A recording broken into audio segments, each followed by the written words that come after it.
네, 우리 옆 사람하고 인사하겠습니다. 하나님의 전을 세웁시다. 이렇게 인사하겠습니다. 하나님의 전을 세웁시다. 하나님의 전을 세웁시다. 네.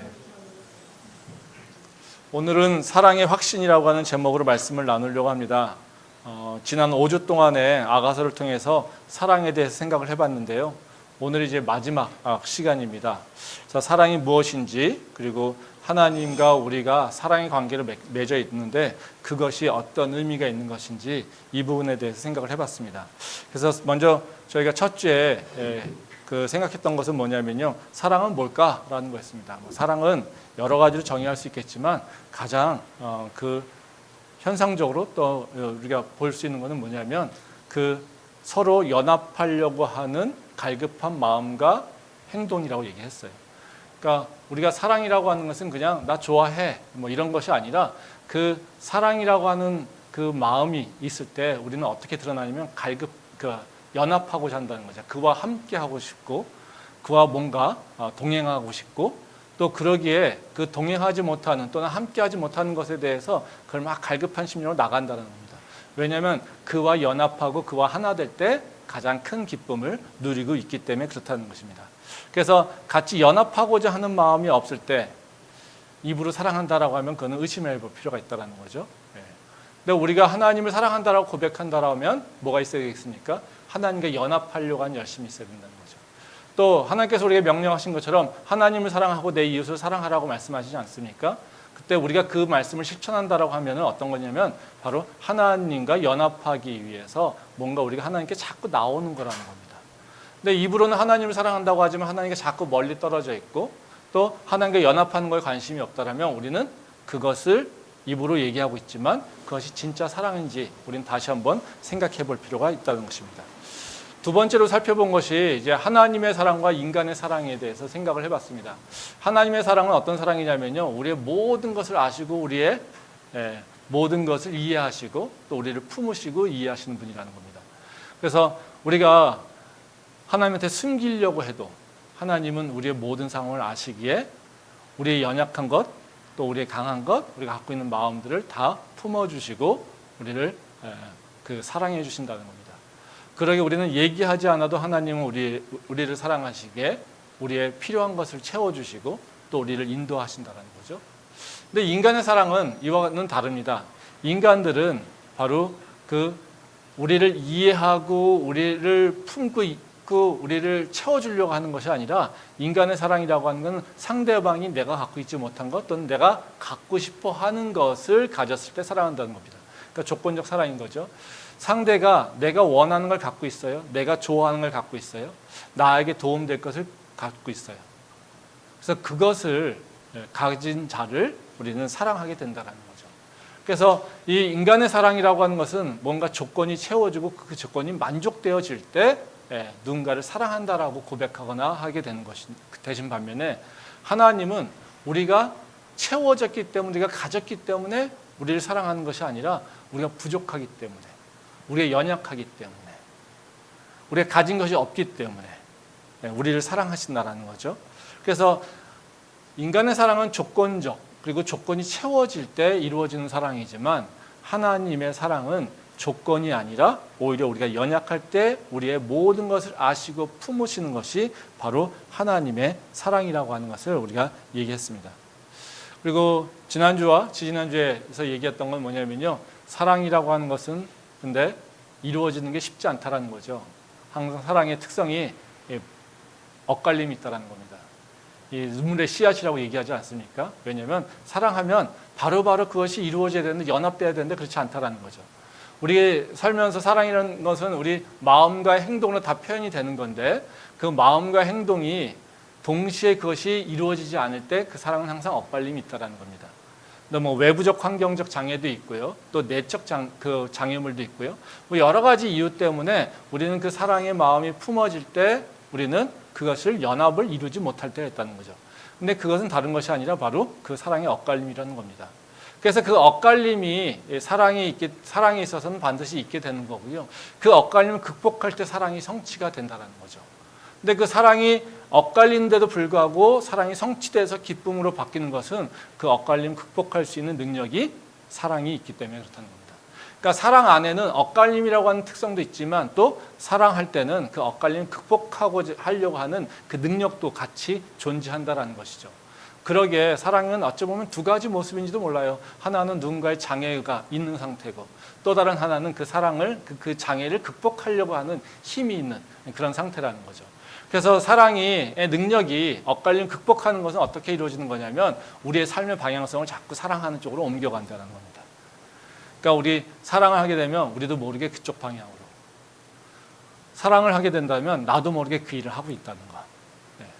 그래서 계속해서 내가 사랑하는 그것을 향해서 나도 모르게 사랑은 우리를 자꾸 인도한다는 거죠. 그래서 나의 삶이 어디로 가는지 그걸 잘 보고 있으면 내가 무엇을 사랑하고 있는지를 잘 볼 수 있다는 겁니다. 우리가 하나님을 사랑한다고 입으로 고백해요. 근데 그것이 진짜 내가 하나님을 사랑하고 있는지 를 보려면 내가 지금 어디를 향하고 있지? 내가 무엇을 구하고 있지? 내가 무엇을 찾고 있지? 이것을 보면 된다는 겁니다. 내가 하나님을 사랑한다고 하는데 자꾸 세상 쪽으로 가요. 그러면 어떻게 해요? 나는 하나님의 사랑을 지금 잃어버리고 있는 거라는 거죠. 근데 내가 자꾸 하나님을 향해서 자꾸 뭔가 나오려고 하고 또 하나님을 향해서 나오려고 하는 그 마음들이 있어요. 근데 장애가 있지만 어쨌든 그 마음들이, 그 갈급한 마음이 있어요. 그럼 어때요? 내 마음에 사랑이 있지만 그 사랑을 지금 엇갈리는 상황을 경험하고 있다는 겁니다. 그때 어떻게 극복해야 됩니까? 하나님께서 우리한테 말씀하시죠. 세상에 장애나 이런 것들이 있을 때 너는 그냥 구하고 찾고 두드리라. 우리한테 구하고 찾고 두드리면 그 사랑의 능력으로 우리는 하나님께 연합하게 된다는 겁니다. 오히려 하나님께서 그 사랑으로 우리를 끌어내신다는 거죠. 그렇기 때문에 우리가 바로 하나님과 연합하는 것이 세상적 장애 때문에 못하는 것이 아니라 사실은 하나님과 연합의 기쁨을 누리지 못하는 것은 우리가 하나님보다 또 다른 것을 사랑하고 있기 때문에 그럴 가능성이 크다라는 겁니다. 그래서 우리가 정말 하나님을 내가 사랑하고 있는가? 그 하나님의 사랑에 내가 지금 바르게 응답하고 있는가? 우린 사실 우리 모습을 잘 돌아만 봐도 우린 사실 스스로 알 수 있다는 거예요. 그래서 내가 지금 어디를 향하고 있는가? 그거를 생각해 보면 우리가 하나님을 사랑하고 있는 것인지 아니면 세상을 사랑하고 있는 것인지 우리 스스로를 평가할 수 있다는 것이죠.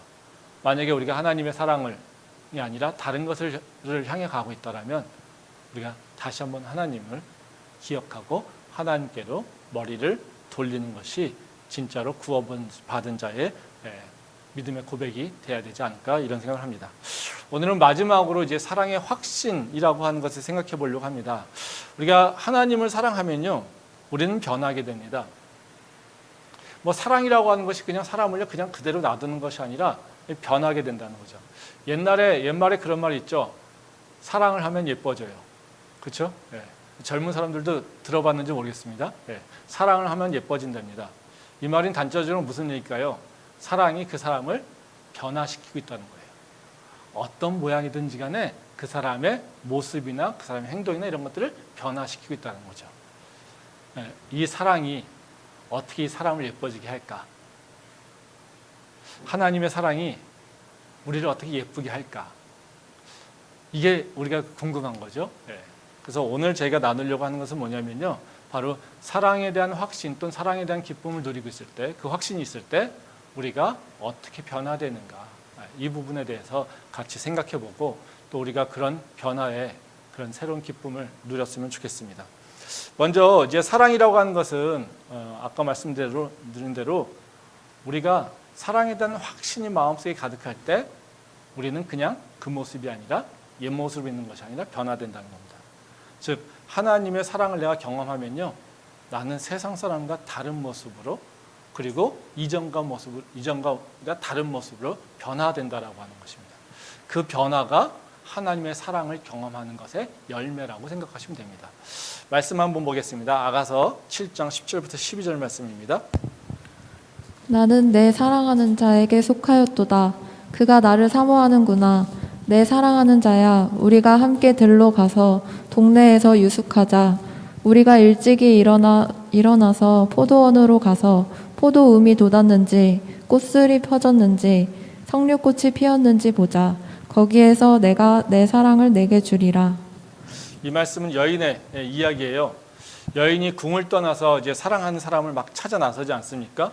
예루살렘 여인들에게 내가 사랑하는 남자를 찾고 있으니까 너희도 지금 나서서 그 사람을 찾아라 뭐 이러고 있습니다.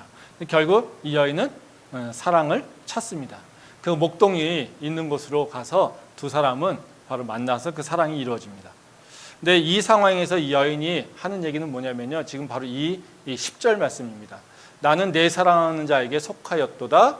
그가 나를 사모하는구나. 그가 나를 사랑하는구나. 이렇게 감격적으로 얘기하고 있다는 것이죠. 즉 여인이 뭐라고요? 사랑하는 사람을 만나면서 내가 사랑하는 사람을 만났어. 그가 나를 사랑해. 이러면서 그 사랑의 연합의 기쁨에 확 들어와 있다는 거예요. 그렇죠? 근데 이것이 정말 큰 기쁨이죠.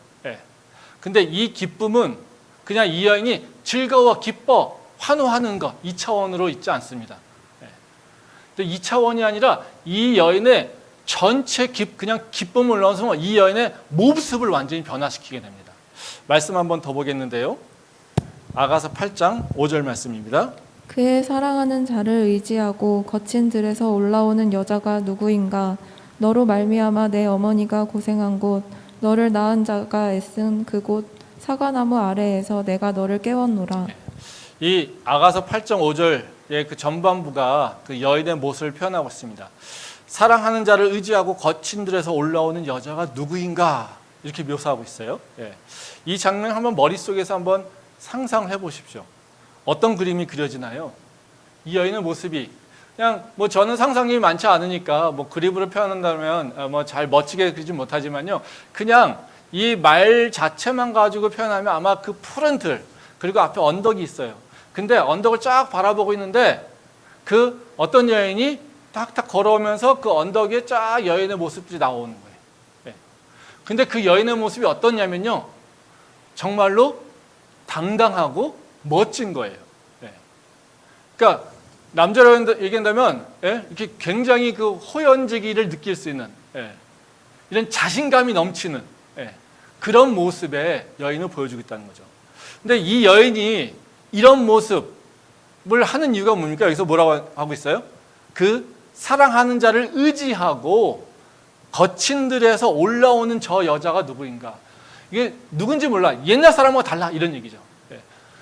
사랑하는 사람을 내가 지금 만나서 그와 함께 있고 그가 내 안에 있다라고 하는 것을 내가 갖고 있을 때 그 여인은 어떻게 해요?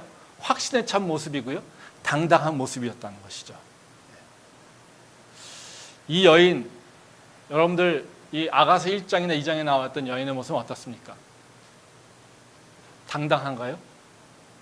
확신에 찬 모습이었나요? 그렇지 않죠. 이 여인이 궁에 있으면서 이 여인은 굉장히 움츠린 여인이에요. 아, 내 사랑하는 사람을 만나야 되는데 난 지금 궁에 와 있어. 아, 나 지금 사랑하는 사람을 찾아야 되는데 내가 놓쳐버렸어. 그리고 또 어때요? 이 꿈속에서 또는 현실에서 막 길을 헤매면서 바로 순찰자들에게 폭행을 당하는 그런 모습이에요. 그 모습은 뭡니까? 연약하고 움츠려질 때 움츠려드는, 누추할 때도 누추한 모습, 아무런 힘이 없는 모습, 그 모습이 바로 여인의 모습이었어요. 근데 7장에서 자기가 사랑하는 남자를 만났어요. 그 남자가 내 안에 있다는 확신이 있었어요. 그러니까 이 여인이 어떻게 해요? 거친 들에서, 거친 풀밭 사이에서 그 거친 들을 다 이겨내고 언덕에 올라오는 바로 떠오른 태양 같은 모습으로 이 여인이 그려지고 있다는 거예요. 이 여인을 그렇게 만든 게 뭡니까? 자기를 사랑하는 자를 의지한 것, 이거밖에 없다는 거예요. 성경에서는 자기를 사랑하는 자를 의지하는 그 여인이 갑자기 새로워졌어. 야, 누군지 모르겠어. 이것을 얘기하고 있다는 것이죠. 사랑은 우리를 그냥 놔두지 않아요. 사랑은요, 우리 안에서 우리를 변화시키는 에너지의 원동력이 돼요. 그리고 그 사랑이 우리를 그 자리에 있게 하는 것이 아니라 우리를 변화로 인도한다는 거죠. 우리 성경에 보면요, 많은 인물들이 다 변화된 것에 대한 얘기를 합니다. 베드로가 바로 그 오순절에 설교하는 모습을 보면서 어때요? 완전히 다른 모습이죠. 그 예수님의 부활을 경험하면서 예수님께서 우리에게 새 생명 주신다는 그 모습을 베드로가 알았어요. 근데 그전에는 어떻습니까? 숨어있던 자예요. 예수님과 함께하지 못한 자예요. 예수님이 십자가에 달려갈 때 또는 그 재판받으러 갈 때, 제사장들한테 재판받으러 갈 때 이 베드로는 숨어있고 도망간 자예요. 근데 예수님이 자기에게 사랑을 확신해 주셨죠. 네가 나를 사랑하느냐, 네가 나를 사랑하느냐. 3번 물으시면서 어떻게 해요? 내 양을 쳐라 라고 하면서 사랑의 확신 주시고 사명을 주셨어요. 그 이후에 베드로는요, 완전히 변화된 사람이 됩니다. 성경이 계속해서 나오는 것이 어떻게 해요? 네, 변화된 사람을 얘기하는 거예요. 제가 목회하면서도 가장 중요한, 그리고 저한테 가장 크게 목회 원동력이 되는 건 뭐냐면요, 사람이 변화하는 것을 경험하는 거예요. 저도 대학에서 무역학을 가르치지만 무역학으로 해서 사람을 바꾸는 건 참 쉽지 않습니다. 무역학으로 바꾸려면 사람이 그 생각을 바꾸고 생각의 그 체계를 바꾸고요. 그 체계를 통해서 경험을 하게 하고 그 지식으로 해서 바뀌어요. 근데 그 사람은 생각하는 거나 방향성만 바뀌죠. 근데 그 사람의 본질이 바뀌진 않아요. 근데요, 말씀을 가르치고 말씀을 나누고 말씀이 우리 청년들의 그 가슴에 들어왔을 때 그 청년들은 변화된다는 거죠. 우리가 경험했던 바로 그 청년들, 우리 교회에서 경험했던 그 청년들이 맨 처음에 있었던 그 모습 그대로 있는 것이 아니라 우리 캠퍼스 예배에서 예수님을 만나고 예수님의 그 사랑을 확인하고 예수님을 통해서 그 비전을 받아들이고 그 비전을 향해서 하나님, 내가 아무것도 가진 것이 없지만 하나님께서 나한테 이 비전을 주셨기에 그 비전을 이루려고 하는 것들, 이런 것들을 바로 믿음을 가지고 도전해 나가는 것.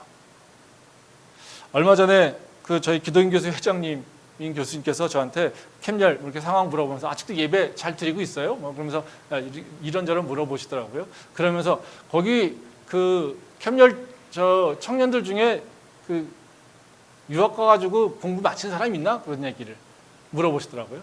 그래서 갑자기 물어보니까 있죠. 그런데 저도 뭐 맨날 그것만 생각하고 있지 않으니까요. 예. 근데 그 답변하다 보니까 여러 사람이 있더라고요. 예. 유학 가가지고 벌써 학위 마치고 벌써 이제 미국에서 자리 잡은 친구들도 있고요. 여기 앞에 태영 형제, 벌써 그때 로스쿨 간다고 막 그랬던 기억이 있는데 지금 마치고 와가지고 로펌 다니면서 지금 저희 교회에서 봉사하고 있잖아요. 그렇죠? 뿐만 아니라 얼마 전에도 통화했을 때 그 아칸사에 있는 그 지슬이, 이삭 형제, 여러 사람이 있더라고요. 윤선자매. 다 어때요? 그들이 유학 준비하고 날 때는요, 올 때는 어떻게 해요? 유학 갈 거라는 생각을 하지 않았었어요. 근데 하나님을 만났어요. 그들에게 비전을 줬어요. 그렇다고 그들이 뭔가 갑자기 부자가 됐어요? 그렇지 않아요. 근데 하나님께서 나를 사랑하신다라고 하는 생각, 하나님께서 주신 비전이라고 믿는 순간, 하나님께서 그것을 이루신다라고 하는 그 믿음의 확신이 있을 때 그들이 공부하게 했고, 그들이 그 공부를 계속하게 그를 지원하고, 그리고 그것을 절대로 놓치지 않게끔 그들을 붙잡아줬다는 거예요. 그게 사랑의 확신을 가졌기 때문에 가능하다는 거예요. 하나님이 나를 사랑하신다는 그 확신이 있을 때 우리는 변화가 된다는 거죠. 그래서 내가 10년을 교회 다니면서 예수님을 믿는다고 예배 드렸어요. 근데 내 삶엔 변화가 없어? 그럼 사실 우리는 다시 생각해 봐야 돼요. 내가 하나님 사랑하고 있는가? 내가 모태신앙인데 아직도 나는 세상에 나가서 맨날 작은 자야. 난 위축되고 할 수 있는 게 없는 것 같아. 이러고 있어요? 그럼요? 다시 한번 생각해 봐요. 내가 진짜 예수를 믿고 있나? 내가 살아계신 하나님을 내가 경험해 봤나? 우린 그걸 나 스스로 의심해 봐야 돼요. 왜? 내가 예수님을 사랑한다고 고백하는 순간 어떻게 해요? 나는 변화될 수밖에 없어요. 세상 사람들도 사랑하면 예뻐진다는데 내가 하나님을 사랑하고 있는데 내가 그 모습이 있다? 이건 말이 안 된다는 거예요. 성경은 지금 그걸 얘기하고 있어요. 하나님의 사랑이 우리 안에 들어오게 되면 그 사랑은 그대로 있는 것이 아니라 우리를 그 자리에서 일어나게 하고 우리를 위축된 것에서 당당하게 하고 우리를 두려움에 빠진 것에서 담대하게 하고 그 사랑의 확신이 왔을 때 우리는 자신 없던 자가 이제는 자신 있게 도전하려고 하는 마음으로 바뀐다는 거예요. 지금 이 여인의 모습이 바로 그 모습이라는 겁니다. 우리가 사랑을 확신한다면 하나님의 사랑이 나한테 들어와 있다면 그 사랑을 믿으시고 우리가 새로운 모습으로 나갈 수 있기를 소망합니다. 그럼 두 번째로는요. 이런 얘기하면 뭐 믿음이 다 이기지. 하나님 사랑하면 다 이기지. 그렇죠? 네. 근데 하나님 사랑하면 진짜 이길까? 하나님 사랑한다면 진짜 변할까? 우리는 의심하게 되죠. 그게 어떻게 가능해? 갑자기 믿어. 근데 뭐가 변해? 그렇죠? 이런 생각이 들 거 아니겠어요? 네. 하나님 믿는다고 그냥 고백하는데 무슨 그 안에서 어떤 변화가 일어나? 나는 그대로인데. 이런 생각이 들 거란 말이죠. 네. 그래서 그거 고백한다는 게 뭐 어떤 나한테 변화를 일으킬까? 어떻게 나한테 변화를 일으켜? 이렇게 의심할 수 있다는 거죠. 네.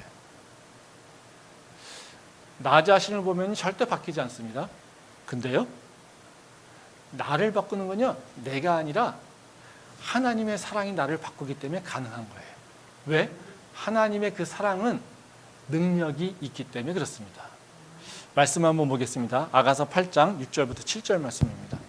너는 나를 도장같이 마음에 품고 도장같이 팔에 두라. 사랑은 죽음같이 강하고 질투는 스올같이 잔인하며 불길같이 일어나니 그 기세가 여호와의 불과 같으니라. 많은 물도 이 사랑을 끄지 못하겠고 홍수라도 삼키지 못하나니 사람이 그의 온 가산을 다 주고 사랑과 바꾸려 할지라도 오히려 멸시를 받으리라. 이것은 여인의 말씀, 여인이 이야기하고 있는 건데요. 사랑의 본질적 특성에 대해서 여인이 깨달은 것을 얘기하고 있어요. 이 말씀엔 두 가지 이야기가 있죠. 먼저 여인이 남자에게 사랑을 확인합니다. 자신을 도장같이 마음에 품고 그 팔에 두라, 이런 얘기입니다. 그러니까 도장이라고 하는 이게 찍는 도장의 실, 이걸 얘기를 하고 있는 겁니다. 그러니까 도장을 나를 도장같이 네 마음에 품고 네 손에 항상 있어라. 이건 뭐예요? 도장은 뭐예요? 어떤 의사결정하는 것의 최종 결정이죠. 그렇죠? 그리고 그의 모든 것을 다 결정하는 마지막 그 물건이에요. 그러니까 어찌 보면 가장 소중한 거죠. 그 인생을 결정할 수 있는. 그러니까 이 여인이 지금 뭐라고 했어요? 당신이 나 사랑하는 것을 확인해. 그리고 나를 절대로 놓지 않는다라고 얘기해. 이겁니다. 그래서 확인을 해요. 그 다음에 뭐라고 합니까? 그 사랑은 절대로 무너지지 않아. 오히려 그 사랑은 모든 것을 이기는 능력이 있어. 얘기합니다. 거기 보면 뒤에 보면 그런 얘기 나오죠. 많은 물도 이 사랑을 끄지 못하겠고 홍수라도 삼키지 못하나니 사람이 그 온 가산을 다 주고 사랑과 바꾸려 할지라도 오히려 멸시를 받으니라. 사랑의 그 불이 어떻게 해요? 물도 어떤 물도 끄지 못한다는 거죠. 그리고 사랑을 속여서 다른 사람의 사랑을 뺏는다고 하더라도 어떻게 해요? 오히려 멸시를 당한다는 거죠. 지금 이 여인의 고민 저거 아닙니까? 바로 왕이 그 모든 세상에 있는 것을 가지고 어떻게 해요? 그 여인의 사랑을 뺏으려고 했어요. 근데 어떻게 해요? 오히려 그 왕은 멸시를 당하고 있는 거잖아요. 그 여인은 어떻게 해요? 목동을 사랑하는 그 마음 때문에 그 왕이 모든 것을 다 준다고 얘기하는데 그 왕비의 자리를 던져버리고 누구한테 왔어요? 목동한테 와 있어요. 그 왕은 어떻게 해요? 되게 아주 모멸감을 느끼겠죠. 그렇죠? 근데 이렇게 사랑이 능력이 있는 건 왜 그러냐? 여기 사랑을 뭘로 얘기하냐면요. 뭐로 얘기하냐면 죽음과 같이 강하고 질투는 술같이 잔인하며 불길같이 강하다. 이렇게 얘기합니다. 사랑을 뭘로 얘기하냐면요. 죽음같이 강하다. 이렇게 얘기하고 있어요. 죽음같이 강하다라고 하는 표현을 여러 가지로 뭐 해석할 수 있겠지만요. 제가 생각하기에 이건 뭐냐면요. 죽음은요. 운명과 같은 겁니다. 모든 사람이 다 죽게 되는 거예요. 모든 사람들이 경험하게 되는 거예요. 그리고 마지막 끝이 어떻게 해요? 죽음이에요. 이거는 피할 수가 없어요. 그리고 어떤 것도 이길 수가 없어요. 바로 그 사랑은요, 어떤 것에서도 지지 않고 운명과 같이 우리한테 결정되어 있는 것이라고 하는 것을 얘기하고 있어요. 그러기에 세상에 어떤 것도 이 사랑을 막을 수 없고 방해할 수 없다라는 겁니다. 한번 보세요. 사랑이라고 하는 것이 우리한테 들어와도요, 우리는 뭘 경험합니까? 엇갈림을 경험하게 돼 있어요. 그렇죠? 하나님이 사랑한다 하되 도전하면요, 실패할 수도 있어요. 그래서 하나님 사랑 아닌가 봐. 아니면 또 계속해서 뭔가 실패하고 자꾸 잘 맞아 떨어지지 않으니까 하나님이 나를 사랑하는가? 하나님 나 정말 사랑할까? 이런 의심들이 있을 수 있다라는 거죠. 예. 근데 만약에 그 하나님을 사랑하는 것이 확신으로 우리한테 들어와 있다라면 그 사랑은요, 어떻게 해요? 하나님을 향한 그 확신 있는 사랑은요, 절대로 어떤 것도 이기지 못한다는 거예요. 우리가 사소하게 엇걸리고 우리가 뭔가 놓쳐버리고 실수하고 실패하고 한다 하더라도 그 사랑이 우리를 다시 일으킨다는 거예요. 그래서 그 사랑이 우리를 하나님에게로 막는 여러 가지 것들을 다 이겨내버린다는 거죠. 한번 생각해 보세요. 예수님께서 우리를 사랑하셔서 우리를 위해서 십자가 달려 죽으시고 우리에게 새 생명을 주셨습니다. 우리한테 그 생명이 다 올까? 그 생명이 이루어질까? 우리는요, 그것을 믿지 못해요. 왜 믿지 못할까요? 내 모습을 보니까 절대 그렇게 도달할 수 있을 것 같지 않아요. 내 모습만 보니까 무슨 하늘나라예요. 난 지금도 예수님이 우리를 모든 죄를 사하셨어, 용서하셨어, 그렇게 얘기하는데 우린 또 알겠어요, 하나님 감사합니다, 예수님에게 십자가의 보혈로 내 죄가 다 사했음을 믿습니다, 고백합니다. 그러고 나서요, 또 뒤에 와서 죄 짓고 있어요. 성령께서 나를 인도하시고 인도하셔서 내가 죄를 이길 수 있게 해주실 거예요. 입을 막 고백해요. 성령님 내 안에 계세요, 나를 인도하세요, 나를 보호하시고 이끌고 계세요, 이렇게 얘기하는데 우린요, 세상 나가서 또 죄 짓고 있어요. 그 죄를 인식하는 그 순간 우리는 어떤 마음이 듭니까? 아무런 마음이 안 들면 이거 큰일 나는 겁니다. 그건 죄에 대한 인식도 없다면 이거는 정말 심각한 거예요. 근데 그 죄의 인식이 들어왔을 때 우리는요, 주저앉게 돼 있어요. 하나님, 나는 오늘도 실패했어요. 하나님, 나는 오늘도 무너졌어요. 하나님, 나는요, 오늘도 또 하나님을 저버렸어요. 내가 어떡하죠? 그 죄는 사망이라고 하는데 하나님, 나 다시 하나님이 두려워요. 이런 모습으로 빨려 들어가게 된다는 거죠. 뭘 의지하면요, 나 자신을 보게 되면요, 우리는요, 내가 변화되는 것을 절대로 인정할 수도 없고 확신을 가질 수도 없어요. 왜? 우린 연약한 존재니까요. 근데 우리를 이끌어가는 건 뭡니까? 납니까? 아니에요. 하나님에 대한 사랑의 확신이에요.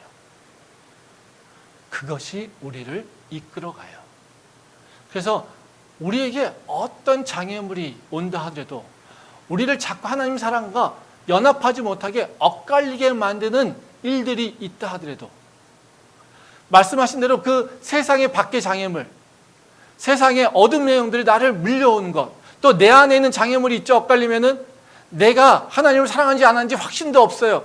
자꾸 의심하게 돼요. 바로 이런 내적인 그 장애물, 이런 것들이요, 다 언젠가는 이기게 된다는 거예요. 뭐만 확인하면 하나님이 나를 사랑하고 있다라고 하는 거, 그리고 하나님이 나한테 사랑을 주신다는 그 약속을 믿고 하나님에게 계속해서 사랑을 간구하고 있다라면 오늘 이언처럼 하나님, 나를 당신의 도장처럼 나를 품어주세요.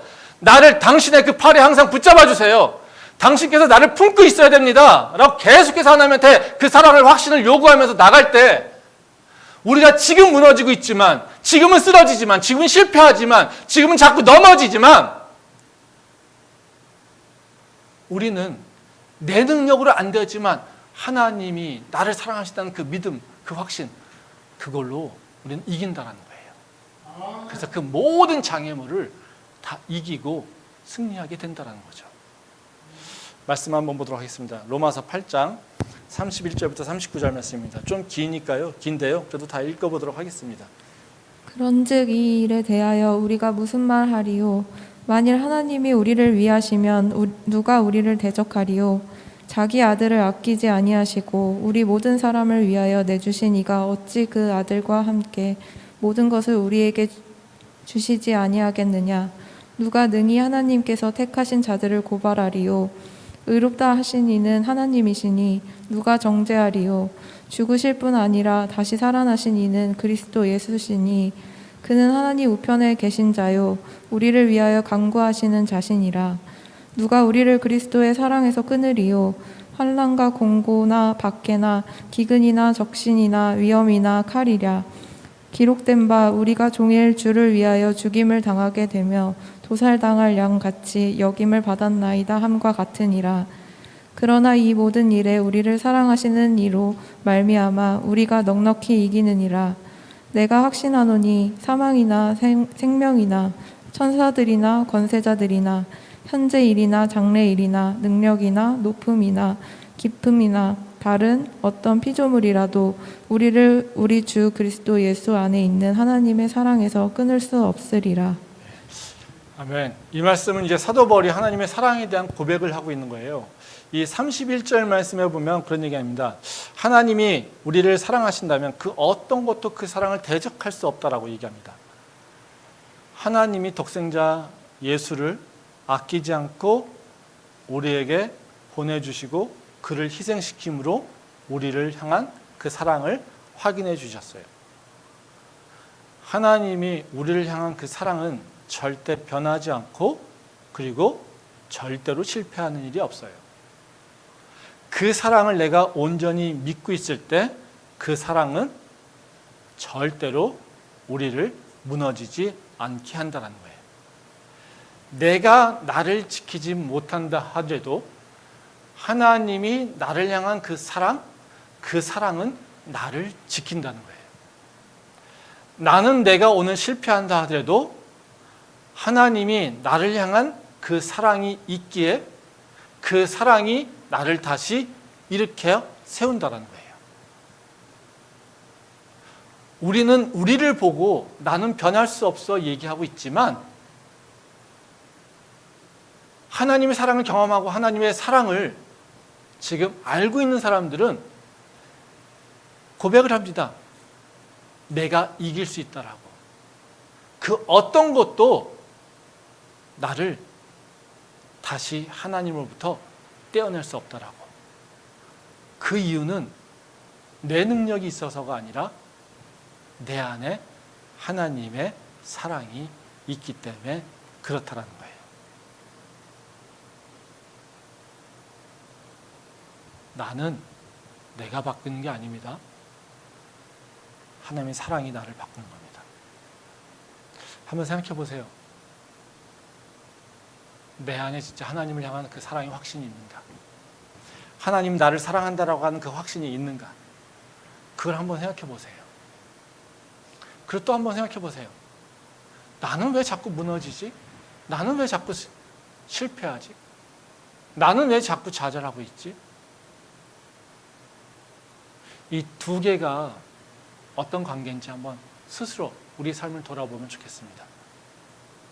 우리가 실패하고 우리가 좌절하고 우리가 낭망하는 이유, 그 이유는요, 내가 하나님의 사랑을 잃어버렸기 때문에 그래요.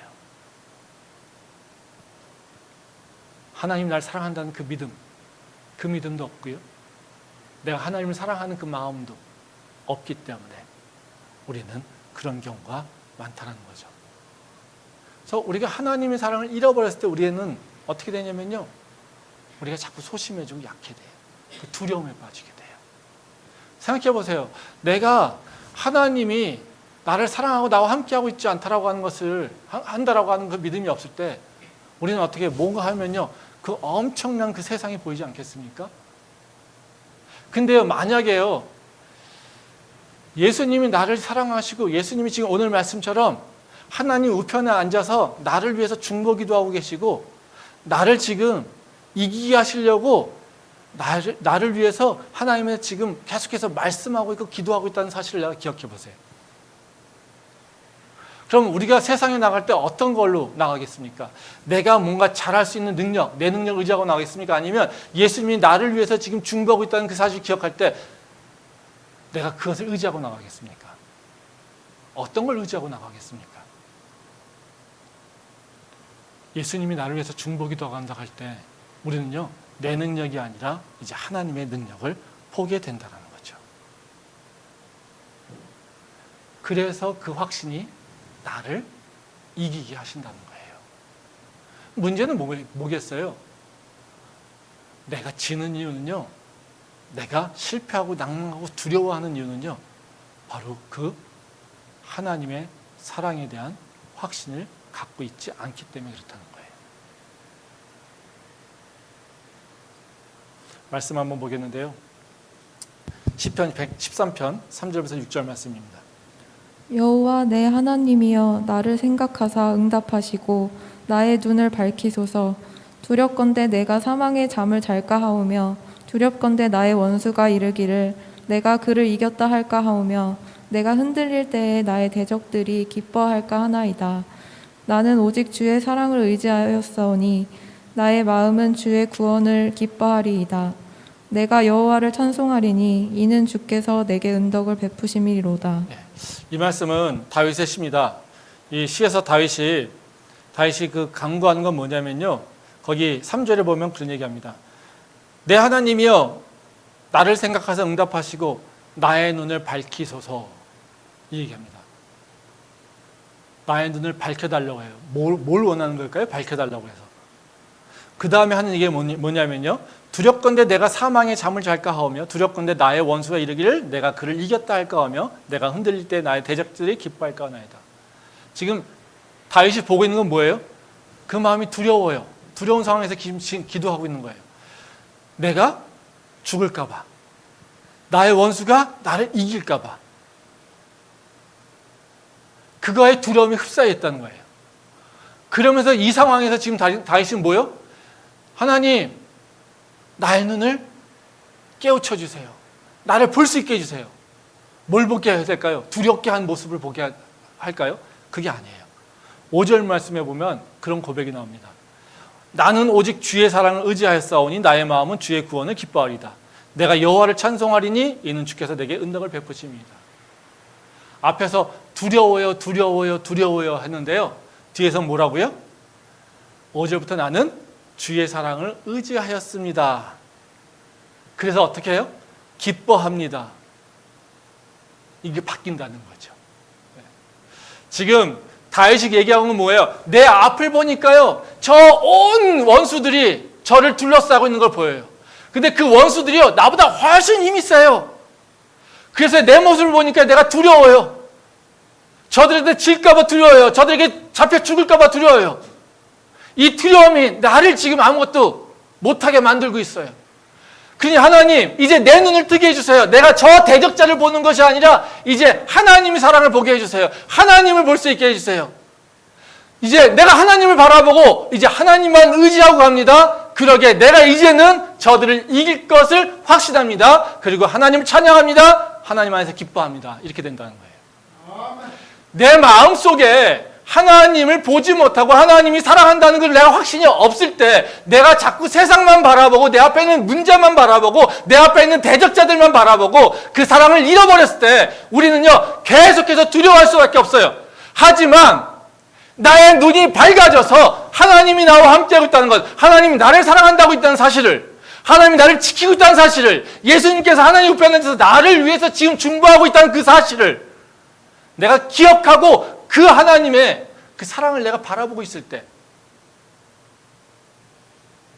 완전히 다른 사람으로 바뀐다는 거예요. 두려웠던 사람이 승리를 확신하며 기뻐하는 것. 나 혼자 어떻게 될까 봐 있던 사람이 하나님의 그 사랑으로 세상 일을 감당해가는 모습, 이 모습으로 바뀐다는 겁니다. 나를 변화시키는 것은요, 절대 내가 아니에요. 내 안에 있는 사랑, 하나님의 사랑이 나를 바뀝니다. 그러게 우리가 변화할 때 뭐요? 하나님의 사랑을 바라보고 날 때 우리는 변화하게 된다는 거예요. 그래서 내가 변하는 것이 아니라 하나님의 사랑이 나를 바뀌는 것입니다. 그 하나님의 사랑을 믿고 나갈 수 있기를 소망합니다. 마지막으로요, 하나님의 사랑이 나를 바꾼다고 하면 그런 생각이 들 겁니다. 근데요, 내 앞에 장애물은 너무나 커요. 근데요, 내 앞에 있는 걸 어떻게 안 봅니까? 내 앞에 짐이 너무 커요. 장애가 너무 커요. 내 앞에 너무 산더미 같은 그 장벽이 있어요. 이걸 어떻게 해요? 근데 재미있는 건요, 하나님께서 이 나를 바꾸는 것뿐만 아니라 나의 환경까지도 다 바꾸시는 바로 그런 능력이 있다는 것을 아가서에서 얘기하고 있습니다. 말씀 보겠습니다. 아가서 8장 8절과 9절 말씀입니다. 우리에게 있는 작은 누이는 아직도 유방이 없구나. 그가 청혼을 받는 날에는 우리가 그를 위하여 무엇을 할까? 그가 성벽이라면 우리는 은 망대를 그 위에 세울 것이요. 그가 문이라면 우리는 백향목 판자를 두르리라. 이 말씀은 그 여인의 이 오빠들이 하는 얘기입니다. 그렇죠? 우리에게 작은 누이는 아직 유방이 없구나. 이런 얘기하면 이제 갑자기 좀 이상하게 생각이 되는데, 이것은 무슨 얘기냐면요, 작은 누이가 아직 내 그 여동생이 아직 유방이 없구나라고 하는 건 무슨 의미냐면요, 이 여인이 결혼할 준비가 아무것도 안 됐다는 거예요. 그냥 결혼하려면 지참금도 있어야 되고요, 뭐 이런 것도 뭐 준비가 될 게 있어야 되잖아요. 근데 지금 여기서 유방이 아직 없구나라고 하는 것은 바로 이 여인이 결혼할 준비가 아직 안 됐는데 어떡하지? 이런 거예요. 그가 사랑을 받아준다고 해도 그거 어떻게 준비가 안 됐는데? 이런 거죠. 이제 우리가 어때요? 뭐를 하려고 하면 또 한쪽에서 뭐라고 합니까? 준비됐어? 세상 사람들이 이런 얘기 하잖아. 나 하나님한테 비전 받았어. 나 이거 뭔가 하려고 그래. 너 뭐 가진 거 있어? 너 할 수 있는 거 있어? 준비는 했어? 그동안 뭐 해왔는데? 뭐 이런 거 얘기하잖아요. 그렇죠? 그러니까 지금 이것도 똑같은 얘기예요. 여동생이 결혼한다고 막 하니까 사랑해, 나 저 남자 사랑해, 뭐 그러면서 그 사랑을 확신한다 막 이러고 있으니까 결혼한다는 거잖아요. 그가 내 안에 속했고 내가 그 안에 속했어 뭐 이런 얘기하고 있는데, 그러면 어떻게 해요? 결혼할 준비가 있어야 될 거 아니에요. 근데 뭐예요? 지금 상황은 아무것도 준비가 안 된 거예요. 그렇죠? 그랬더니 뭐가 나오는 거예요? 이 오빠들이 뭐라고 합니까? 내가 준비시켜줄게 이거예요. 내가 준비시켜줄게. 그가 성벽이라면 그 안에 은망대를, 그리고 문이라면 백향목을, 너가 원하는 대로 내가 너를 다 보좌해줄게 이거예요. 너 없는 걸 내가 다 채워줄게. 너가 원하는 거 다 채워줄게. 이게 바로 네가 성벽이라면 우리는 은망대를 그 위에 세울 것이고, 네가 문이라면 우리가 백향목 판자로 너를 둘러줄 거야. 이게 바로 너가 부족한 거 내가 다 채워줄게 이거예요. 든든하죠. 근데 이 오빠들이 어떤 오빠였습니까? 기억 안 나시죠? 말씀 볼게요. 아가서 1장 6절 말씀입니다. 내가 햇볕에 쬐어서 거무스름할지라도 흘겨보지 말 것은 내 어머니의 아들들이 나에게 노하여 포도원지기로 삼았음이라. 나의 포도원을 내가 지키지 못하였구나. 이 오빠들이 1장에서 나오는 오빠들의 모습이에요. 여기 보면 내 어머니 아들들이 이런 얘기 나오잖아요. 그렇죠? 지금 8장에서 읽은 네가 내가 은망대를 세워줄게. 네가 성벽이라면, 네가 문이라면 내가 너를 그 백향목 판자로 너를 둘러줄게. 이러고 있는 오빠들 너무 멋진 오빠들이잖아요. 그렇죠? 근데 이 오빠들이 지금부터 그랬냐? 원래부터 이랬냐? 아니라는 거예요. 지금 원래의 모습은 어떤 거예요? 이 여인을 포도원지기로 보내버렸어요. 여동생을, 아무것도 준비 안 된 여동생을요 포도원지기로 보내버렸어요. 그래서 이 여인이 어떻게 해요? 내가 포도원지기 하다 보니까 얼굴이 거무스름해져가지고 내 미모를 다 상한 거예요. 그래서 이 거무스름 이 얼굴 때문에 자신이 없는 거예요. 누구한테 나갈 수가 없는 거예요. 사람들이 보면요, 저 못생겼다고, 저 얼굴이 피부가 저렇게 거무죽죽해서 예쁘지도 않다고. 근데 그걸 누가 만든 거예요? 이 오빠들이 만든 거예요. 너무 웃기지 않아요? 아가서 1장에서는 그 오빠들이 이 여인을요 반대하던 자들이에요. 방해하던 자들이에요. 괴롭혔던 자들이에요. 근데요, 이 여인이 지금 하나님 사랑을 확신하고요, 그 사랑의 확신으로 당당해지며 그들의 삶이 바뀌었어요. 근데 그 바뀐 것이 어떻게 해요? 그 여인만 바뀐 것이 아니라 그 여인을 둘러싸고 있는 모든 사람이 바뀌었다는 거예요. 그래서 그의 대적자였던 그 오빠들이 이제는 그의 도움자로 바뀌었다라는 거예요. 이게 뭐의 능력이요? 사랑의 능력이라는 거예요. 하나님의 사랑이 우리를 이렇게 바꾸신다는 겁니다. 그래서 아가서는 어떻게 해요? 사랑의 승리를 얘기하고 있죠. 아무리 어렵고 힘든지만 그 사랑을 이루는 과정에서는 어렵고 힘든 일들이 있지만, 엇갈려서 서로 아픈 일들이 있지만, 그렇지만 그 사랑을 확신하고 그것을 향해 나갈 때 그 사랑이 모든 것을 바뀌어버린다는 겁니다. 우리가 하나님의 사랑을, 그리고 우리가 하나님과의 관계를 생각하면 어찌 보면 이 모습이죠. 우리는 하나님을 사랑한다고 말을 합니다. 그렇지만요, 우리는요, 세상 앞에 들어가 있고요, 세상의 유혹을 받고 있고요, 세상에 묶인 바 돼 있습니다. 하나님을 만나려면요, 방해물이 많아요. 이분은 고백하고 예배 가운데 은혜 받아서 하나님 사랑한다고 눈물 흘려도 우린 세상에 가면요, 금세 잃어버리고 세상에 묶여서 나가요. 예배한다 하더라도 뭔 놈의 장애가 이렇게 많은지 예배하기도 힘들어요. 집에서 시간을 내서 기도한다고 하면 그 기도하는 시간 얼마나 길다고 그 짧은 기도 시간도 우리는 마련하지 못해요. 우리는 하나님이 그 사랑한다는 그 확신을 느끼는 것, 그 기쁨을 만족한다고 성경에서 계속해서 하나님과 연합할 때, 하나님과 함께할 때 그 기쁨과 그 평안은 정말로 비교할 데가 없어. 하나님의 말씀은 정말 그 꿀송이 같이 달아, 이런 얘기를 맨날 듣고 있지만요, 사실 우리는요, 하나님의 사랑이 얼마나 단지, 얼마나 큰지, 얼마나 평안한지, 우리한테 얼마나 기쁨인지 우리는 몰라요. 왜요? 우리는 세상에 묶여 있고요, 세상에 붙잡혀 있고요, 우리는 하나님 앞에 나가려고 해도 나갈 수가 없어요. 바로 이 아가서 1장에 나와 있는 여인의 모습입니다. 근데 이 여인은요, 끝까지 그 사랑을 놓지 않고 그 사랑이 있다라고 하는 것을 알고 끝까지 갔어요. 그때 그 사랑이 나를 변화시키게 됩니다.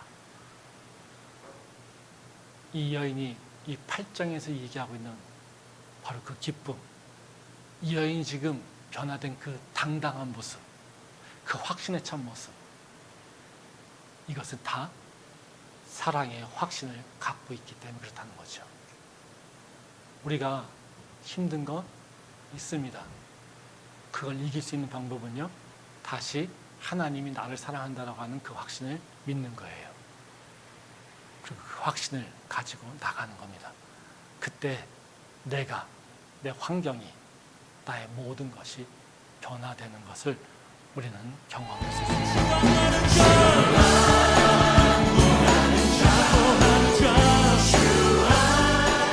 기도하겠습니다.